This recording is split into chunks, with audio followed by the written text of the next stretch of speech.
Hi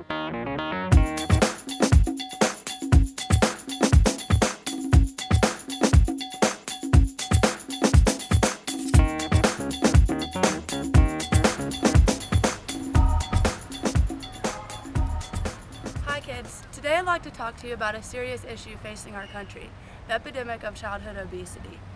When I was a young girl, I would have done anything to play outside on a day like today. But now, video games and television are taking over. At the same time, children are getting heavier. Today, 20% of youth are obese or severely overweight. Look to your left, now look to your right. Statistically, 1 out of the 3 of you will become diabetic at some point in your life. You don't want to take medicine all the time. You want to be out here playing. Physical activity can actually be really fun. Now let's see what Dr. Fletcher has to say about how you can be more healthy. Right now in America, obesity is just out of control. With increasing obesity also comes increasing diabetes with our youth. And it really comes down to 2 causes, kids. We're sitting around too much and we're not exercising enough. It also doesn't help that all the foods we're eating tend to be much greasier than they have been in the past, and we're eating less fruits, vegetables, and healthy foods. Kids, this is an example of how we become overweight. Say this is your body. The air that I breathe into this balloon represents the food that we take in every day, or the calories that we put into our bodies.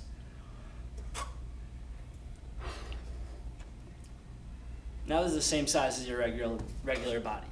Now when we eat greasy fast food and lots of it, this is what happens. We get bigger.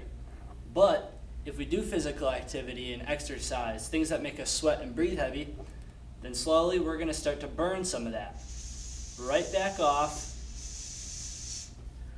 so that we're the same size that we were. Now, this allows us to stay in balance and stay healthy so that we don't end up like this.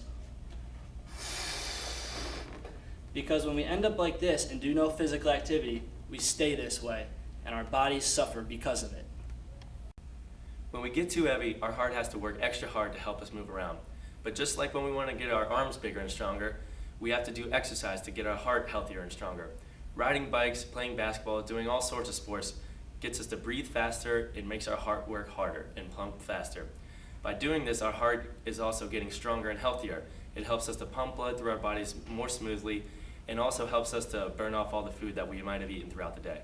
In order to be fully healthy, we need to be well-rounded and abide by the components of holistic health. Do you guys know the components of holistic health? Sure we do. I think there's 6 of them. The first one is physical health, which is anything that can keep our body healthy. The second one is emotional health, and it's how you feel about yourself and others. The third one is intellectual health, which keeps our mind active through learning. The fourth one is spiritual health, it helps you have a sense of purpose. The fifth is social health, which means having good relationships with others. The sixth is environmental health. It's taking care of the environment and knowing how it affects us. Now when we're dealing strictly with our bodies, we're talking about the 5 components of health-related fitness. Now I've got Nicholas and Benjamin here who are going to help me show the 5 components of health-related fitness.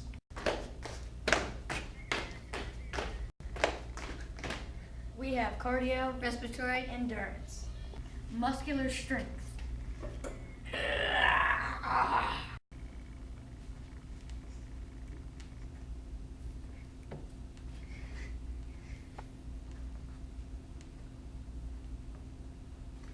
wow, that was easy. I have muscular endurance. The third is flexibility. This was me before I was physically active. These are the results after I'm physically active. Good body composition. Ben, what does it mean to be in good health? I think it means that you eat healthy and you be strong and do stuff like that. Nick, what do you think it means to be physically active?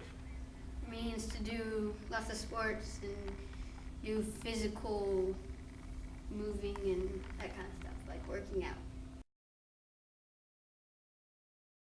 If we combine them, what is health-related physical activity? It means staying healthy. By being physically active. Hey kids, now that you know the 5 components of health-related fitness, you might be asking yourself, am I fit? I've got 2 tests to show a general indication of how you are in your fitness. The first one is called the walking test, and I'll show you. Gather a few friends and follow me. The first test is called the walking test, and this will determine your overall level of fitness. Now what you want to do is locate a track at your nearby elementary or middle school, any quarter-mile or half-mile track. It can even be roads in your neighborhood. And the goal of this is to just walk that half mile as fast as you can. And then we're gonna track our heart rate afterwards, and over a few months, you're slowly gonna start to see your heart rate decrease because your body's getting used to this activity. Now, when you start this half mile, you wanna take it at a slow pace for the first minute or two, just so you don't get hurt. Let's go. And remember, after your first few warm-up steps, it's important to power walk as fast as you can to get the accurate assessment of where you're at.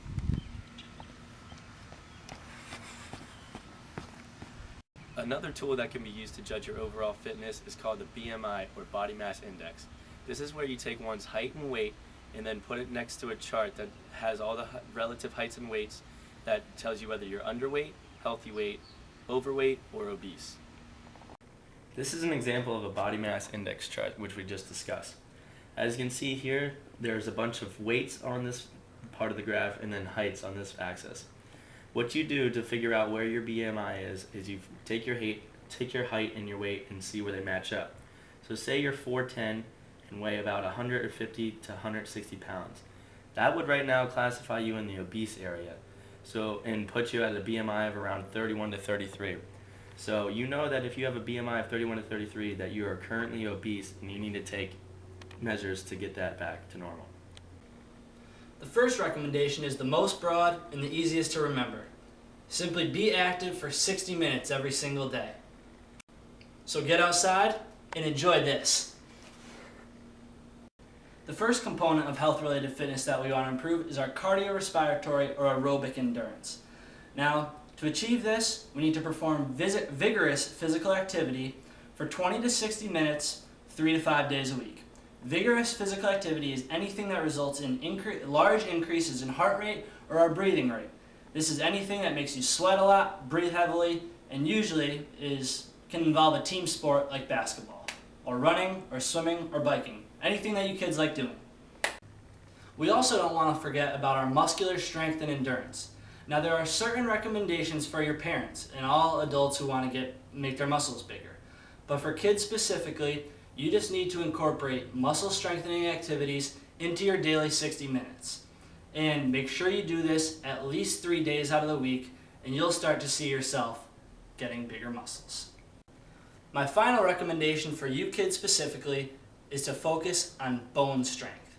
Now we're growing kids and we want strong bones as we get older. Now, some of you might be wondering, what do I do to increase my bone strength? Well, anything that is increasing your muscular strength is usually increasing bone strength, because when you're putting force on your muscles, it's putting strain on your bones, which eventually reconstructs those bones and makes them stronger and healthier. Now I know all of these recommendations may sound a lot for kids, but it's important to get it in all the time. And it's also very important to reward yourselves afterwards. So once you've met all your recommendations for the day, kick back, relax, watch some TV, play some weight, do whatever makes you happy. Some of you might already be achieving these physical activity recommendations without even knowing it. For example, for structured physical activity, that just includes playing on a sports team such as a soccer team or a basketball team. And also, you also might be participating with leisure activities such as walking the family's dog or riding your bike with your friends.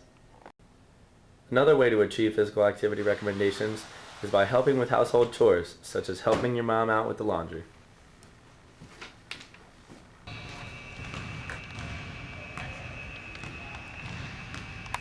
Now that we've talked about the 5 components of health-related fitness, we're here at Fike to show you how to put them into action.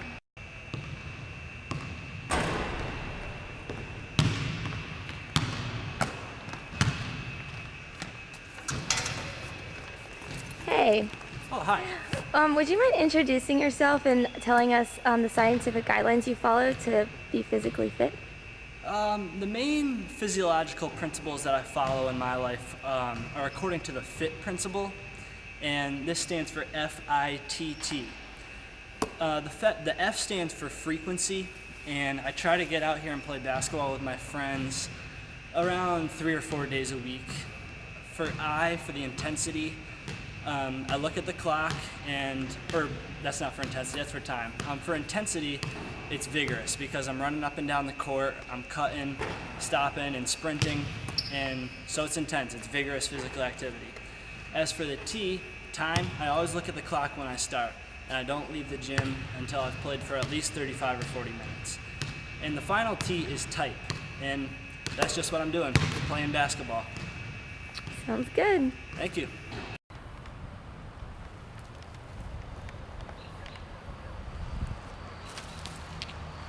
I know it may be hard to be physically active when you're by yourself, so next time you're outside, look for fields or playgrounds that you can use to gather your friends and be active. So let's make physical activity fun, and you kids can beat this obesity epidemic together. And remember, always stay hydrated.